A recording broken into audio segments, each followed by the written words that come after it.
I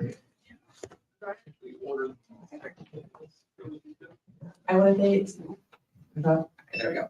Thank you so much for joining us virtually and in person. I'm Taylor. I'm a bookseller here at Left Bank. This is Left Bank Books presenting a conversation celebrating the release of Bad Forecast. Tonight's authors are Steffan Triplett and Jacqui Germain. Steffan Triplett is the managing director at the Center for African American Poetry and Poetics. We're excited to welcome Steffan back to Missouri tonight. Steffan will be in conversation with award-winning St. Louis poet Jacqui Germain. Tonight's event is possible because of your support. When you support Left Bank Books by shopping with us or donating to the Left Bank Books Foundation, your money goes directly into the local economy. It also helps writers get the support they deserve. Thank you all for shopping local, supporting this event, and supporting Left Bank Books and the Left Bank Books Foundation. About tonight's book, Bad Forecast. Bad Forecast is a hybrid memoir told in lyric and fractured prose, depicting grief not just in the aftermath of the tornado in southwest Missouri, but in all that is unearthed from the grounds of adolescence and young adulthood. This book explores and overlaps in ways we talk and think about weather, queerness, race, their disruptions, and their pervasive pull, the isolation they can leave behind. On to tonight's conversation is Steffan Triplett is a Black queer writer raised in Joplin, Missouri, and the author of nonfiction chapbook Constraints. His essays and nonfiction appear in the Iowa Review, Fence, Lit Hub, Vulture, and Electric Literature, and have most recently been anthologized in It Came from the Closet, Queer Reflections on Horror. He is the managing director of the Center of African American Poetry and Poetics and a teaching assistant professor at University of Pittsburgh. Jacqui Germain is a poet, journalist, and former labor and student organizer living and working in St. Louis, Missouri. Germain has received fellowships from the St. Louis Regional Arts Commission, Jack Jones Literary Arts Kalu Creative Writing Workshop, and the Poetry Foundation's Emerging Poets Incubator. She is the author of Bittering the Loon, winner of the 2024 Cape Tufts Discovery Prize, and the chapbook When Rose Came Ashore. On behalf of Left Bank Books, please help me to warmly welcome Steffan Triplett and Jacqui Germain.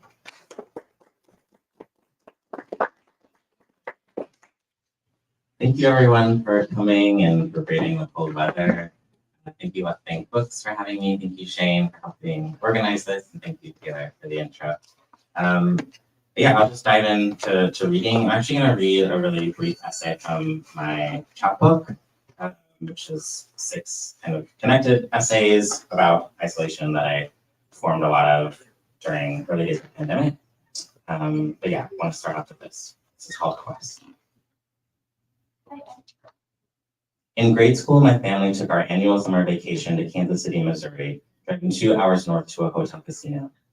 In the morning, we'd leave our room and my parents would head down to gamble, but not before checking me into the hotel's childcare called Kids Quest, a massive odyssey of an indoor playground with a gigantic play place, a video game area, a snack section, and a movie room.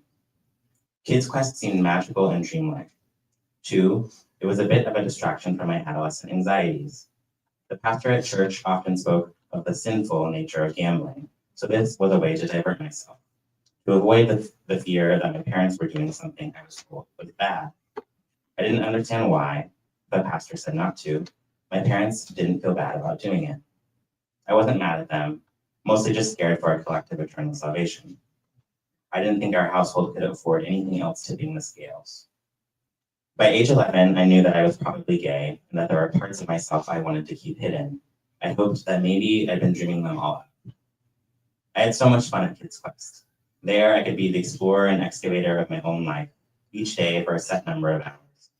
I rarely made friends with stranger kids, knowing that there could always be a risk, their actions unpredictable, instead opting to explore on my own. Each summer I returned, I'd go into the play place and hit my usual spots.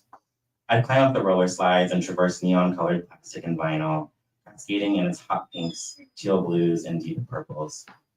One year, I discovered a turret I'd never found before, and a spot I'd previously thought too difficult to get to.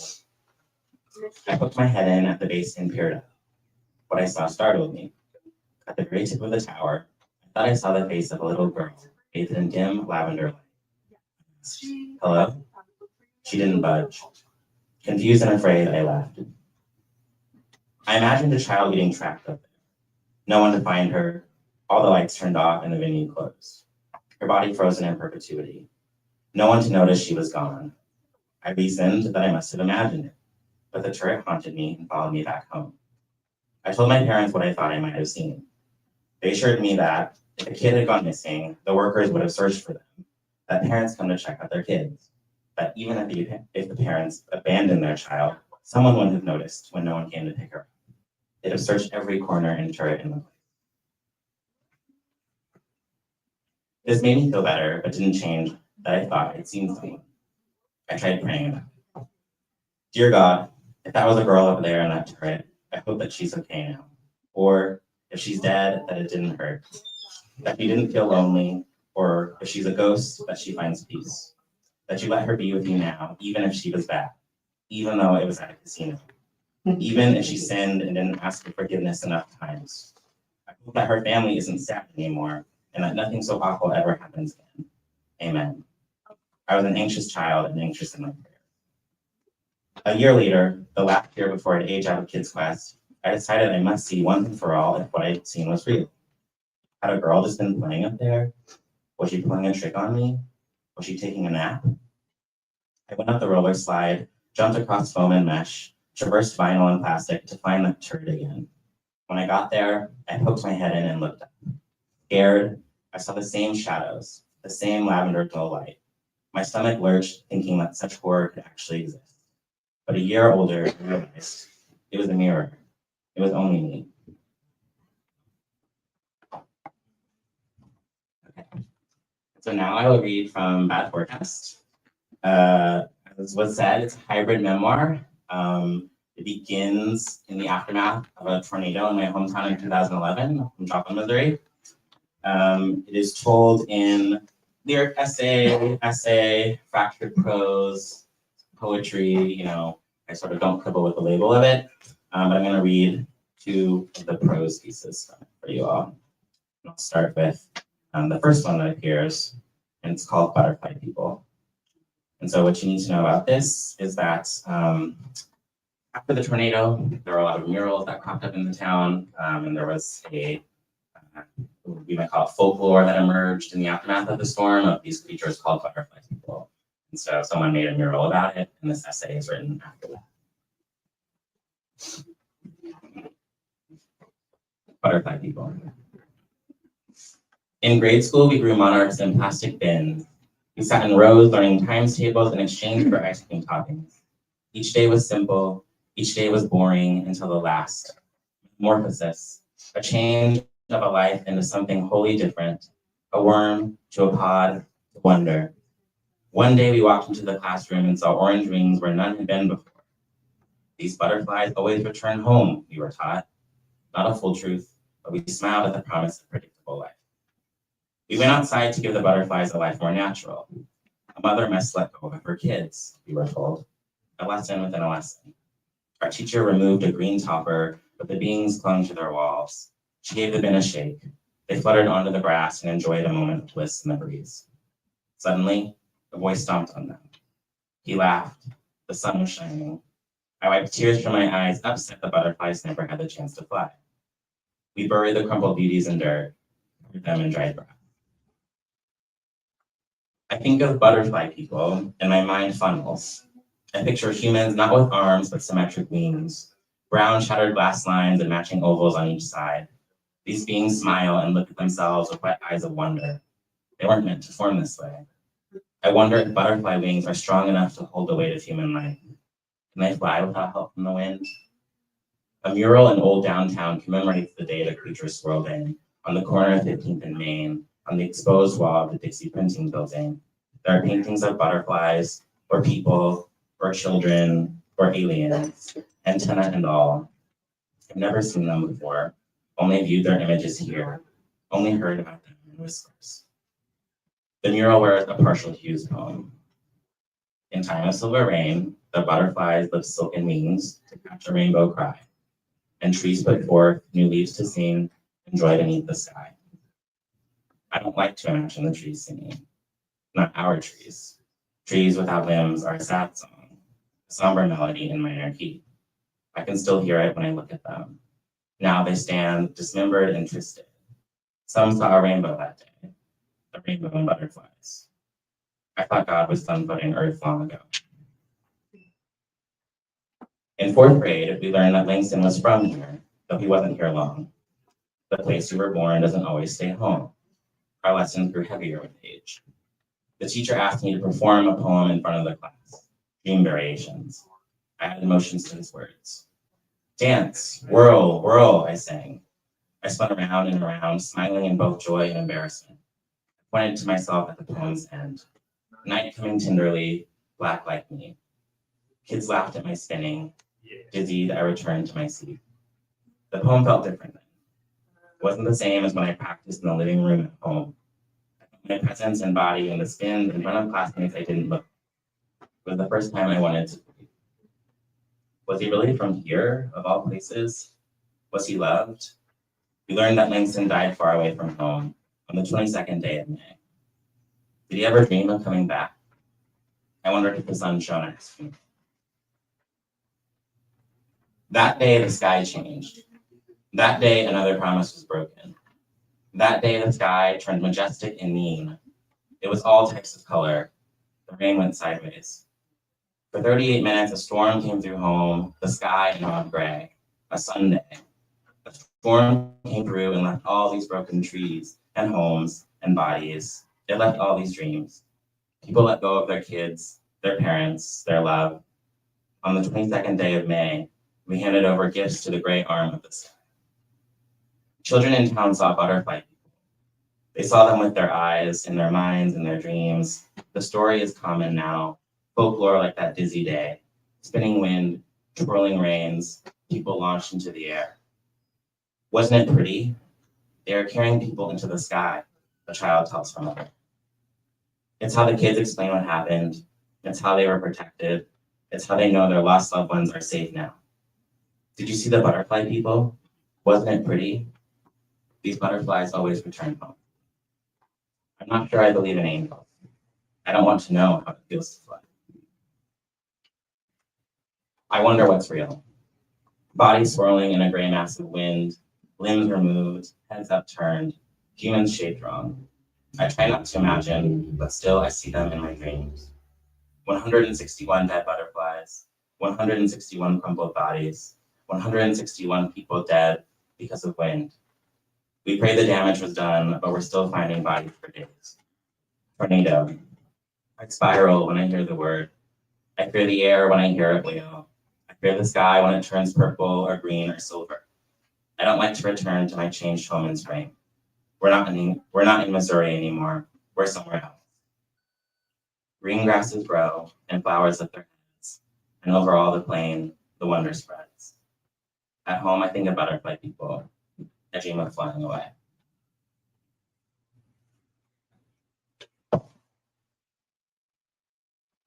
And so the last essay piece that I'll read for you all for the conversation is called Inclement.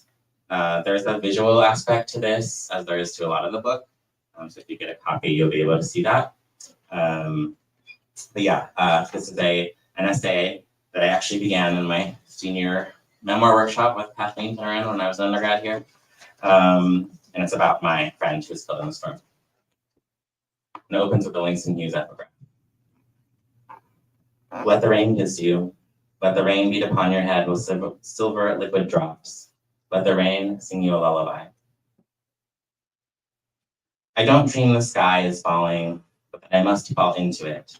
Not all at once a vacuum, but swimmingly, a backstroke up toward the clouds. I heard it might rain, O says. My memory of the day starts with her and a plan, the drive-in theater, a muggy movie night in May. Already how literary the day is.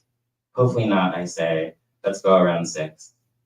I'm sitting in the living room with my parents still adjusting to being home, having conversations in their vicinity again. I can drive us or just walk to your place. We're back in our cozy town, a best friend just up the ditch. We keep talking about nothing, about a full summer to come. I begin to plan my days of reading and relaxing and lying in the sun. We discuss which friends from home we still want to see after a year away at college. You're on that list. Have you talked to him lately? We should invite him, she says. I haven't, but I hoped to see you soon and tell you about my year away. Let's just see what the weather does. Here we were already personifying her, the sky. I think it too on the nose, to find grief feels like the wind, but oh, how it blows sometimes. A light breeze, but more often a flush, more often a suck and pull. I felt magnetized to my bed that summer, all heavy once you left. I used to think it light and airy, but oh, what the wind carries with it. I meet you in a pool of all places. God is cruel like that. I'm flipping underwater at a friend's place, and there you are when I break through the surface. Your shirt is off. We are both doomed. You're Steffan, right? You know who I am. I knew who you were before, knew the girls you dated at the other school. I smile and bumble and tell you it's neat, you're switching to ours. We figure out we'll have some classes together despite your year below me. You keep smiling, your eyes are ice blue. They freeze and sear at once. Your hair is so black and it's wet. You brush it with your hand. Your arm is so there and smooth in your chest, and I try not to look like I'm looking at you. We talk until the underwater lights switch on, all green and red and purple and green again. It's time for the hot tub, someone yells. Do you want to join? You sing? You know who I am. Even though we grew up on it, I hate the sound. Always a burst, a spinning noise, the growl cry of the dinosaur toy that hides in the closet. Ignore it. It's just a test, we were taught. There is nothing to fear. There's only a test. That afternoon, I hide in the bathroom while the rain turned our window into the top of a pond. Outside it is dark and the air is thick, and I wonder if the ripples on the pane will shatter through. Dad leaves the bathroom to get a better look, and Mom yells at him not to stand too close to the glass. She begins to cry, and I laugh at her overreacting, though Dad obeys and shuts the door behind him. The three of us stand there in silence with the mewling cat. She exhausts and tires, then takes a nap. The storm passes. Our house is fine. They can't find, O says over the phone, calling again. This announcement of your missing follows the list of our friends who have lost their homes, 3 and counting. One of the hospitals was hit. There aren't enough beds in the one that remains. Where will they put all the people? My aunt calls and we can't find my cousin for a few hours. Reception is spotty because everyone's trying to call the ones they love. A couple hours later and the cousin is safe. No news from you. I'm sure he's fine, I say. It's graduation day. Those voice cracks. I'm sure he's fine. We stay close to our phones. It's the same sound they use for air raids and nuclear attacks. It all means the same. The sky is about to fall. We know things different here in the alley. We know what April showers can bring. It was your graduation day. You were driving home with your father as the siren sounded. God is cruel like that. Your dad said it took you through the roof as you prayed aloud. He tried to hug you down, but the seatbelt broke. The Hummer flipped over and over. I learned this all from a screen. Your mother can't bear it, so it's your aunt on the news. She held up your mortarboard, cardinal red. It's all of you they could find. The story is local, no national now. They're saying it's one of the most destructive storms they've seen in years. My favorite song in church was not a contemporary song, but the Lord's Prayer. We only sang this hymn once a month. The song turned the prayer's words into music, orchestral and climactic. The build towards the high F at glory always stirred something in me. It wasn't the highest note in the song, but just a step below. I liked the moments spent in that space just before the climax, knowing something satisfying was on its way, knowing each time the G at the end of forever would resolve the melody. At that apex of noise and music, it was impossible to unfeel a presence. It was then, singing this song, when I most believed. I prepared the bread, dipped it in juice. There weren't enough body bags. The coroner only had enough to count on one hand, had to call other cities for more. One city gave him all they had, 45. I've never held this many before, he tells a reporter. On the news, they think you may have been shipped to the hospital that's still standing, perhaps one out of the city. They want us to call everyone we can and pray. Maybe you're trying to get a hold of someone. Maybe you'll walk home any day now. It takes them 5 days to find you. I'm up late and O calls. I take the phone into my sister's old room so my parents won't wake. I press the button on my phone and all I hear is crying. It doesn't have to be said. They found you in a pond, of all places. Your funeral service was christened a celebration of life. There was a surreal air of pleasantry. The pastor kept referring to the story within the car that we all knew too well at that point. You were pulled from the sunroof, reciting the Lord's Prayer. Everyone took this as a good thing, to mean that you were a man of God who spouted scripture even in his dying moment. But I wonder if you did it for another reason, a final Hail Mary, to be exonerated of your sins. Was it a praise or a plea? Our Father in heaven, hallowed be thy name. Thy kingdom come, thy will be done on earth as it is in heaven. Give us this day our daily bread, and forgive us at what point of being sucked into a tornado do you die? I'm afraid to say it out loud. We're lying in your bed, avoiding the obvious, while images of a factory on how it's made play in the background. I'm spending the night at your place. Earlier, I mentioned there was a secret I needed to tell you, and alone in your bed, I brought it up again. You don't have to, you say. I knew I didn't. You already knew. You turn off the TV. Good night, you say.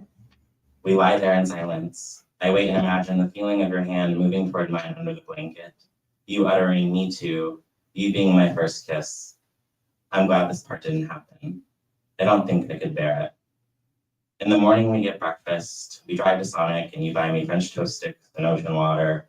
For amusement, it turns my tongue blue. You don't care, and all is well.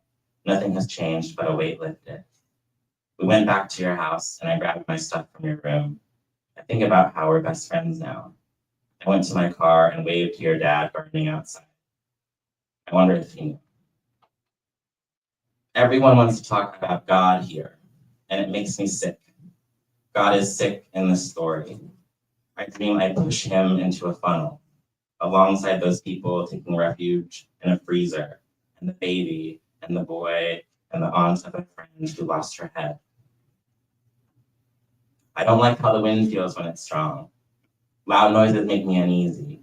I avoid standing next to large windows. I refuse to let someone unroll the sunroof. On good days, I think of you up in the sky. I often dream of tornadoes, and I often dream of you.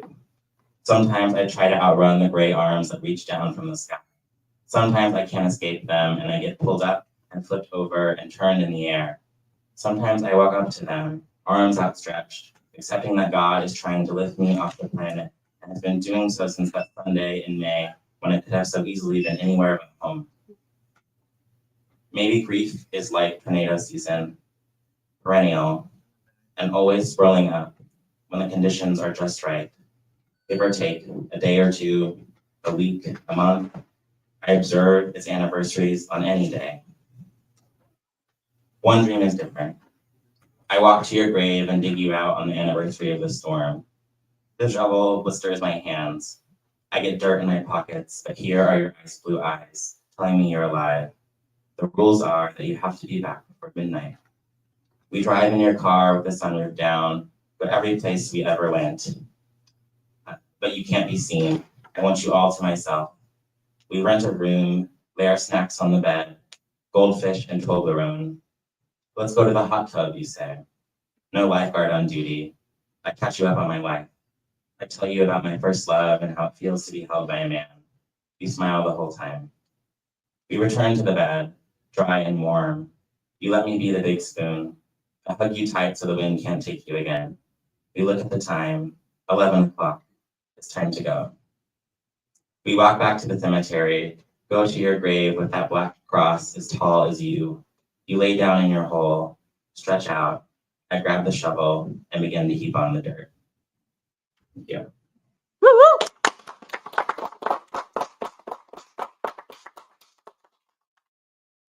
That was great. Oh,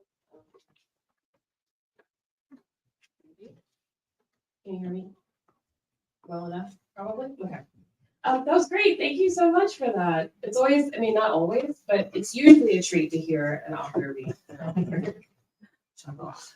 Okay, so we're gonna start with kind of an easy ish question, if that's cool. I love for folks who aren't in publishing, sometimes an author gets a say in sort of the cover and the layout and things like that in the book, and sometimes an author doesn't, but Steffan did.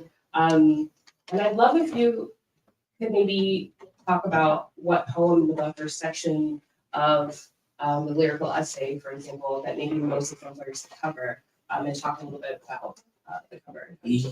Yeah, thanks for that question. And I'm really proud of this cover, so I love talking about it. So this artwork is from the artist Julie Maratu. It's like very famous and a big deal, and I'm shocked no one else has used her artwork before. But I saw this painting for the first time around 2020, not in person, but online. And it really stuck with me.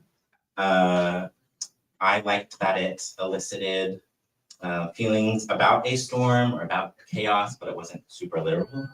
I think, I'm trying to think if there's a specific piece that I think embodies this, but more what I was thinking with this was, I felt like I had a project that, yes, begins in this moment of grief after the tornado, which you all are a great audience and listening to those sad parts of the book. But the book evolves and changes and shapeshifts and becomes a lot bigger and about other things and about the overlap of not just the way we talk about weather and its disruptions, but also queerness and its disruptions, or consent and its disruptions. And so I wanted an image that captured all of those things together. And I really just knew I didn't want a gray cover with the storm cloud on it, because that wouldn't be fun for anybody. And what I loved about this image and Julie Maratu's work is that it is so colorful and alive. It feels like there's action, even when it's not physically moving. And so, yeah, I think I was thinking about shape so much for this memoir, because I was literally playing with the shapes on the pages between the fractured prose and the poetry and the essays. But I was also thinking about, what is the arc of a memoir, the memoir of grief? What shapes does that take? Beyond just like a spiral. And so there's something about this image that I think actually helps me feel like I had a cohesive project. And so I'm really grateful that I came across this image, because I think it helps me help me tie it all together in a bow that feels right. Yeah, that's great. I'd love if also you could talk a little bit about, so you talk about the book kind of moving through different sections. It touches on when you were a lot younger, when you were, I think you said 11-ish. And then obviously also the tornado in 2011. And I'm curious for you, I think for some authors, the book might go over a large part or zoom in on a very specific part, but I'm curious for you what the experience was like, kind of writing, editing, and now reading about a part of your life that felt maybe more distant than it does now, so you just live in that place anymore, and is sort of returning it for these memories. Yeah, thanks for that question. Yeah, I think a lot of the pieces in this book, the majority of them do inhabit a much younger version of me and a younger voice that it took a long time for me to be comfortable revisiting it and to read it in front of folks now as someone in my early 30s, because I felt like I didn't feel the same as when I was 11 or when I was 19 and the tornado happened. But I think as I was revising and editing, I was kind of surprised at moments where I was like, I have grown as a person, I have matured, but I do still remember these feelings a little bit. The way that I phrase this is still resonating. And so I wanted all of that to be able to exist. I think so much of my early writing, I write mostly nonfiction, and that's what I will tell people. I took a couple poetry workshops in undergrad, and then took classes with a lot of poets in my MFA, and I'm friends with a lot of poets and learn a lot from the poets. But I've always been most comfortable working from memoir, and I have been more comfortable with the idea that the shape of the memoir, there doesn't need to be a correct shape, right?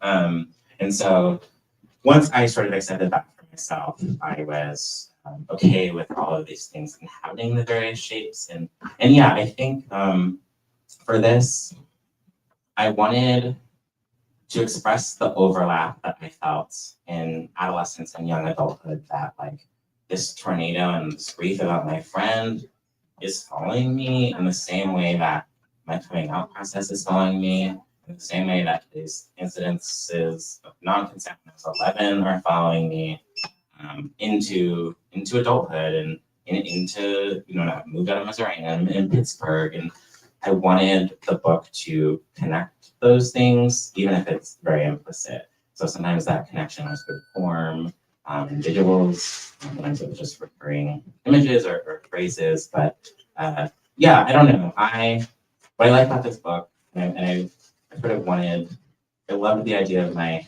debut being kind of weird and something that I could have made. I feel like it's like if you, for the past 10 years, kind of wrung me out like a rag, this is what came out, like this is what was left. And so I've learned to be okay with that form and that shape in my identity as a nonfiction writer, and not see that as a bad thing. Yeah, I think that was one of the things that was most exciting and sort of dynamic about the experience of actually reading the collection.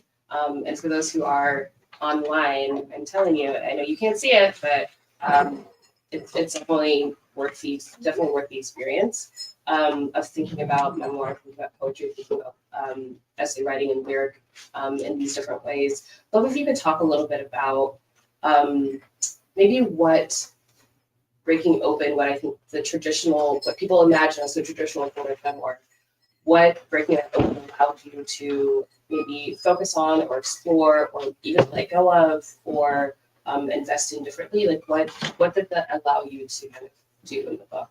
Yeah.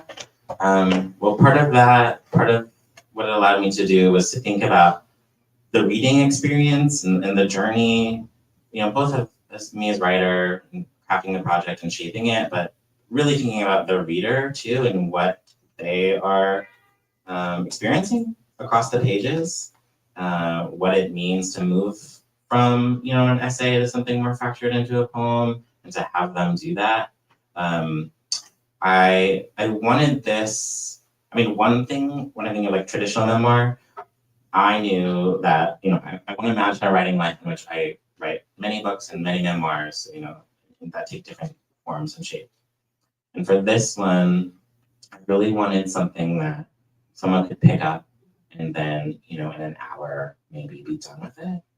And I was thinking that in part because, you know, especially in the beginning, it is, you know, pretty intense, and it's, you know, it's a lot like the most fun book thematically. But I felt like it offered something. And so one thing in terms of just shape and duration, I resisted, notions of traditional memoir. For that reason, I was like, you know, I don't want this to be a 300-page book that is recounting, you know, the 3 months of the post-tornado summer and then other moments in my life.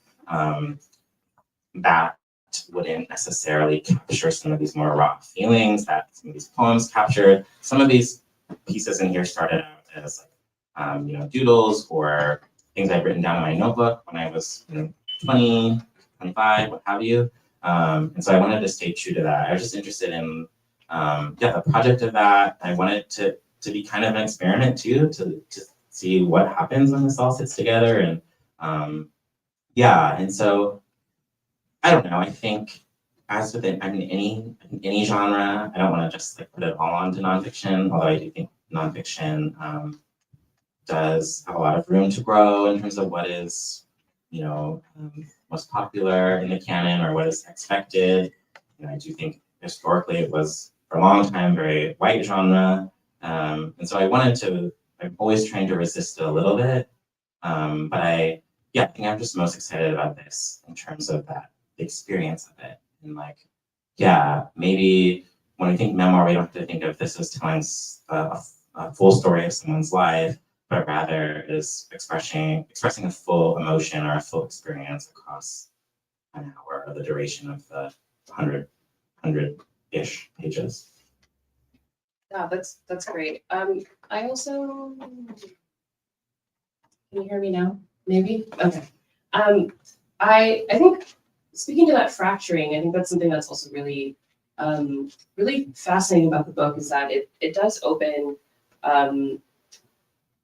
focusing on poems that talk about the tornado, the experience of the tornado in 2011, and the aftermath. But then throughout the rest of the book, you still feel that sort of sense of kind of ungrounding, or the sense of things are still a little unsteady, things are still a little chaotic, things are still a little bit in this like liminal space where you're almost floating in the air as you're sort of reading through the rest of the book, both lyrically but also visually on the page as well. There's sort of this sense that you're just not quite settled after being uprooted by the first sort of section of the collection. So I'm curious for you, kind of how you sort of thought through the themes of the book, or the pacing of the book even, and talk a little bit more about the reading experience, how you sort of made the decisions about even the ordering of the book and the pacing as well. Yeah.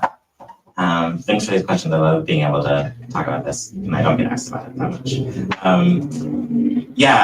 So Don Lundy Martin, the poet who did one of my blurbs, said that, I want to borrow her phrasing. She says that the book becomes increasingly unhinged, which I appreciated. If you read the full blurb, but in context, I really appreciate it, because I think it speaks to that aspect of it. I did want to, I do think things felt scattered and needed to be scattered. I think when I was thinking in terms of structure and order, all of the feelings and sentiments in this book began with that unearthing, with the tornado that then unearthed things. Because this tornado took my friend who I cared for very deeply, who was the first person I came out to. I felt like, when I was 19 and in Bible Belt, Missouri, it was hard for me not to feel like lifted this person off of the earth, like because of the secret. It was hard to not feel like those things were bigger. And I was feeling a lot of things about retribution. That unearthing, then as I sat with it, I was like, okay, well, this is not just about the grief of my friend, it's about queerness too. And when I was thinking about queerness in adolescence, then that unearthed, a lot of things that happen in the piece that's entitled Flood, that is, about consent and all of these things. And so it was, I think the writing process was this unearthing. And so it felt useful for me as person and artist, but mostly person, I guess, to see that this is connected and to name it and be like, well, of course you were allowed to feel awful and so disrupted by, it wasn't just that your friends left, it was that it was connected to all these other things. And so I wanted that all to stay in the book. But I knew I had to start there, so I wanted to start the tornado. And then start in that geography as well. And so race, the Langston Hughes, and just my experience growing up obviously is very prevalent. And so I knew that needed to enter pretty early. So that's why Butterfly People sort of opens the book in terms of the prose pieces. And then slowly, some of those poems that are more directly about race and Blackness also enter. So I wanted that to be the beginning. I wanted the really heavy stuff about childhood sexuality and consent to come later, and to feel like the reader, having read me for that long, was cared for in a way, and like could be prepared and could be ready. And then I also knew that this book needed some levity, as much as there could be. I'm not someone who sits and writes happy essays all the time. That's why I like my criticism stuff when I can write about film, because I don't have to write about something. But I also knew that I needed some happier stuff, and so that comes a bit later. And the last thing I'll say in response to this question, because I haven't been asked about it yet, but really the thing that tied it together, I think, with all this is, if you get a copy of the book, is this piece called The Mole, and it's the penultimate piece in the book. And that essay, I'll call it an essay, because it started as 6 prose blocks when I first wrote it and when it was first published. And that spoke to this idea of friendship and betrayal and queerness and being othered. And so I knew, right, as I've just described, I knew that all still felt connected to me, to this tornado. But the tornado doesn't show up in the prose of that piece in the mole. It's not in the language. But it's connected to me. And so when I was making the book, I was like, well, one, the mole is one of my favorite pieces, and I think it needs to last longer, like duration-wise. The reader, I want them sitting in it longer. I don't want it to just be the page. So I want to stretch it out. And then I was like, how do I also, though, connect it? How do I show the reader that it's connected to the storm, even subtly? And so that's where this form came. And so if you get a copy, each line enters in at the top of the page, and then it breaks apart and starts forming a shape that builds and builds. It kind of almost works as like a flip book kind of thing. Some people call it a recombinant poem. You can call it a bunch of things. But that idea came to me one day when I was deep in revisions, and I was like, yeah, okay, that shape is the way that I can connect this all phonetically. That's maybe one of my favorite things. That's great. I mean, that poem is so it's such a feat by the end of it to me, and does also connect because there's a lot of imagery also of your childhood that made me think of the beginning, and it very much felt full circle. So I think you were really, really successful in that, I would say. Of course. So I also would love. I love asking this question specifically of writers and poets in the Midwest or in the middle of the country about the way that landscape kind of shows up in your book. It's obviously very much about weather and a kind of weather, pattern that sort of only happens in this part of the country.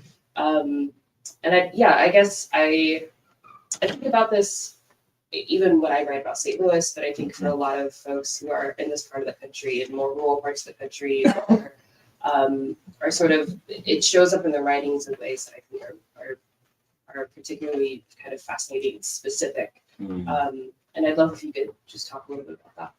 Yeah, it's interesting, and it sort of connected to the ideas of traditional memoir that you brought up before. Right, I think, further in my life or, another writer, like there's so much to be written about like the landscape of Southwest Missouri, and that's something I want to continue thinking about and work on in future projects, and like really exploring that even aside from weather. But yeah, I think I was thinking so much about how the landscape for me was like weather, but also the racial landscape. I was thinking not just about nature, but about people and about forces. And as someone who's like, I wouldn't identify as religious now. Revisit this, I'm like, it's talking about God all the time. But that was part of the landscape of South Missouri, and I wanted that felt true to keep in there.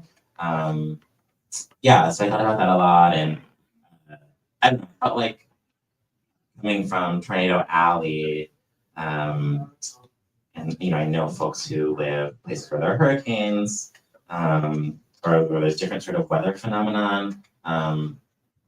I felt like I also had to do some explaining too about, tornado a little bit different than a hurricane, and that, it's not the days when there's the tropical storm brewing and we sort of know there's no warning. So I also, in the book, wanted to explain some of those things and, explain the practice that obviously it is this very big threatening thing, but we also were taught that, it's never that. This is just a test. So that all felt incorporated into the landscape idea. Does that answer your question? Yeah, for sure. I'm also curious because you're talking about, again, I mean, you've lived in, I mean, you lived in St. Louis, Pittsburgh, obviously. San Antonio, Yeah. and Joplin. I'm curious about kind of, honestly, I think one of the things that first struck me about the book, and one of my favorite things about the book is the kind of intimacy that you create from almost the first like instance of reading or writing. Because I think that specifically when it comes to natural disasters, for the majority of the population, it's a thing that is observed, right? Like I think most of our understanding of these sorts of things are from headlines or visuals. They're, drone shots overhead in the aftermath. But there's a kind of like intimacy to, it's sort of like a kind of what I would imagine is like the interiority of the experience of a natural disaster, of the experience of a tornado, of the experience of some kind of a extreme weather event that we very rarely see, hear, or get a chance to reflect on, even if you did experience it. So I'm curious about what, I guess on one hand, what were the things that you wanted to prioritize in covering that? What are some things that you think people often miss that you wanted to make sure you touched on in the book? Because that really stood out to me a lot. Yeah, thanks. There's a piece in here, a poem where I scramble some of the language that was used in the New York Times article that was first published the day of the storm, about the storm. So I switch things around and play with it. But I end up with a line that says, "Bodies are people." And that felt important to me in this natural disaster and talking about it, to name and articulate that, like, these are people's lives that are impacted, and not just me as an individual. And I was very fortunate in this situation, but that these things happen to people all the time. So that was a huge priority. I wanted also in that to slow things down. I felt like I didn't want to focus on just the numbers of the destruction or all of those things. And so that was part of the reason I have some moments where I slowed things down, both in what I read and what I didn't read. And just, made sure to articulate that these storms or these events become part of people's days and their lives. Something about like the smallness of the day and the smallness of people. And I think a lot of times some friction I have with nonfiction, not myself, but with the way that people engage with it. I felt like so much in my early writing back in my workshops in college, I would write things and sometimes people would say, "Oh, I'm so sorry that happened to you." And I learned, I'm sort of grateful for that, because I learned very quickly that I'm like, oh, that's not why I'm writing this. I'm not trying to get that reaction out of you. I'm not seeing this as just about me. That's not why I want to write about it. And so that was something that I wanted this book to speak to too. Obviously, it's a very localized, specific instance of the storm in Southwest Missouri. But I would hope that across the project of the book, that people then start thinking about how this is just one example, but natural disasters happen all the time. We're in a moment of climate crisis, the wildfires in Los Angeles, and whatever the political moment is. It was impossible for me not to read this. When the book first came out, talking about like rubble and bodies and people, and thinking about Gaza and thinking about atrocities across the globe. And so I think that's been the trickiest part for me. I think about and why for so long I was like, I just want to be done with this book. I don't ever want to write about the tornado again. I don't want to talk about weather because I worried and feared that it would feel too much about like this thing happened to me, and that's why I wanted to tell you it, because that wasn't my goal. I just think it's important that we think about the people in their lives, as obvious and basic as that sounds. That's great. I do have another question, but it is 6 o'clock. Can I ask another question? Okay. I also really wanted to ask you about the writing influences in your book, because you had talked about, which I didn't know this before, but you talked about the kind of language in the community after the tornado and the idea that these butterfly people was an actual like sort of folklore inspired conversation that was happening in the community. As I was reading it, so there are certain images and lines and ways that you described the tornado that felt very like folklore, or felt very much like, it made me think of when you would read about these like near biblical like floods in the South, right? Or these massive hurricanes or windstorms and tornadoes across the West, in the way that we sort of have this language that is near biblical, right? That it's somewhere between like myth and folklore. Did that really happen? Was the wave really that size? But like, right, like there's this kind of weird, kind of surrealist space in the way that you're describing these new images. So I wanted to know maybe if there were specific things that you were referencing, or that were sort of like in your mind, or even images. I know you obviously write about film, if there are movie scenes, right, that were maybe that you were thinking about when you were talking about some of the scenes in the book. Yeah, I think I definitely felt a lot of those things and was struck by it. I feel like when I was in high school, The Day After Tomorrow was a big deal. And, you go back and watch that now, and it's feel like we're not far from that time it was. And so, yeah, it was both this. I think when the storm happened, I was experiencing this on the ground, like folklore, religious, coping, grief, mass. That was all types of things that like.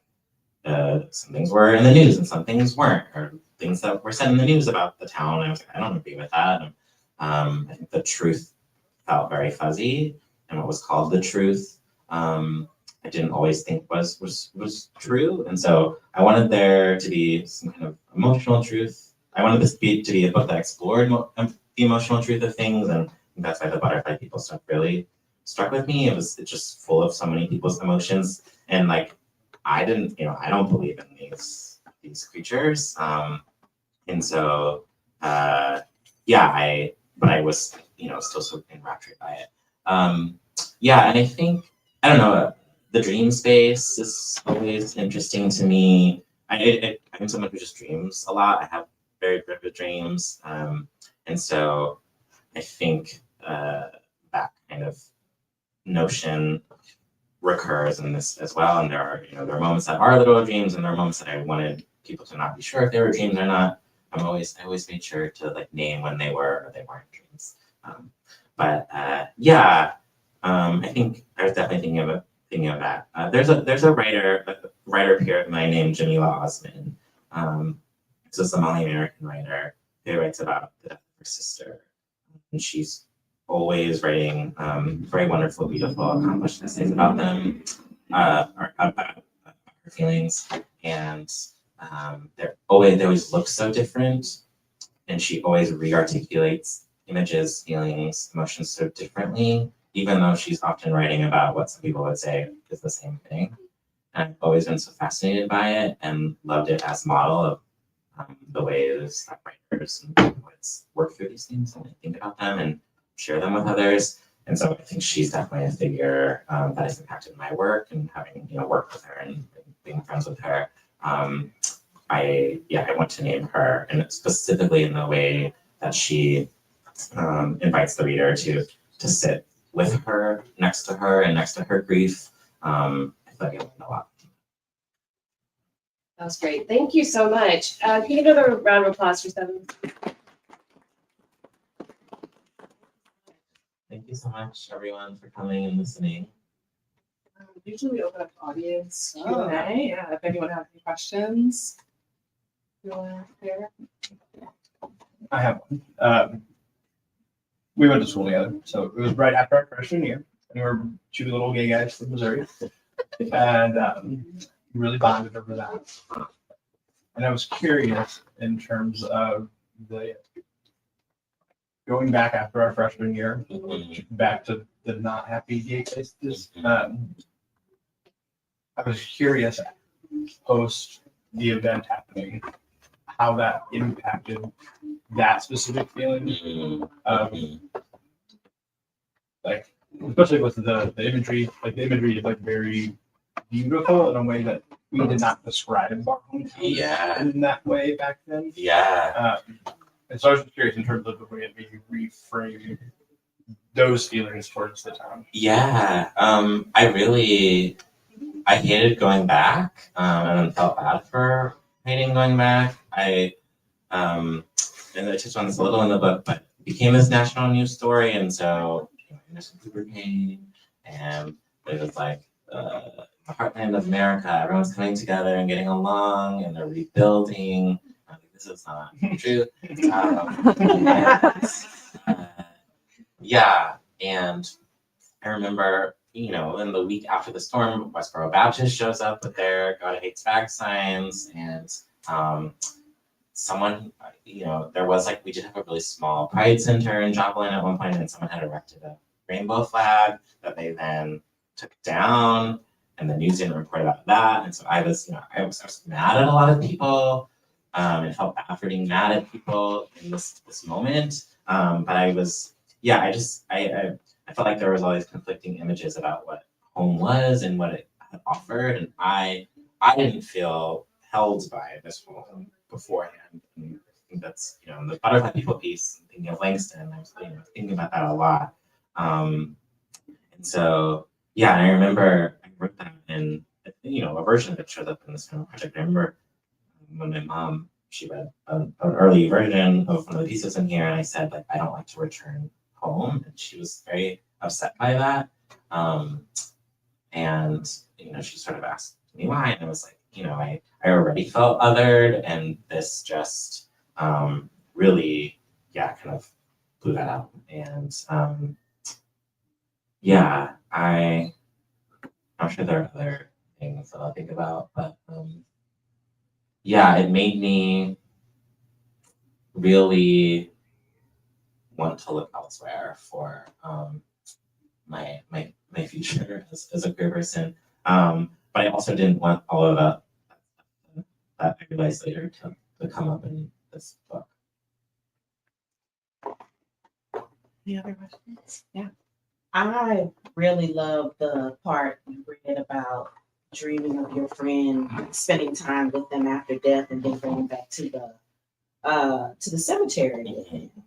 And I wondered about the place of death in the book. I haven't gotten to read it, but is death personified just through your friend, or does death show up in other ways? I think it definitely shows up in other ways. I think other ways it shows up are like as the news. I think the news is kind of a recurring theme, and like the news as being this deliverer of all the things that are wrong in the world, and an understanding of global anti-Blackness and all of these things. So I would say it goes beyond just my friend. Certain things that happen in the years that this occur, like show up. There's in one of the poems, Trayvon Martin is a very central figure.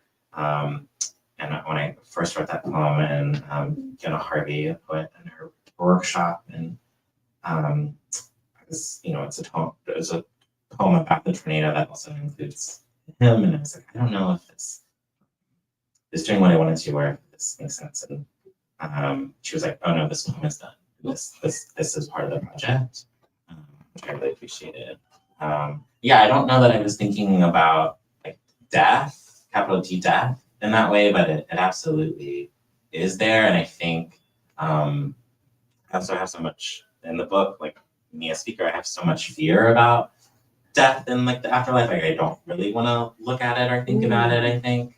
And everything, and it all just felt so cinematic and the capital T dramatic. And so I was like, I felt it's bad enough for folks to that everyone dies, right? But like, how do we deal with people dying in a natural disaster because of wind? Or how do we, deal with the fact that it's, my friend's graduation day, and then it becomes a national news story. And so, I think it definitely figures into it. And I think I was like working through those things in my own dreams, and then working through them as I was writing some of the scenes. Thanks for that question. Thank you. All right, thank you so much. We need another round of applause, please. We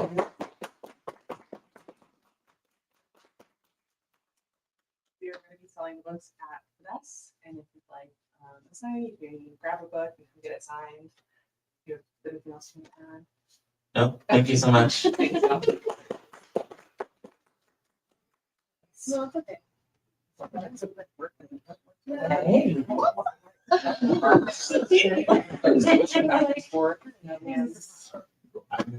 you so much for your questions. Yeah.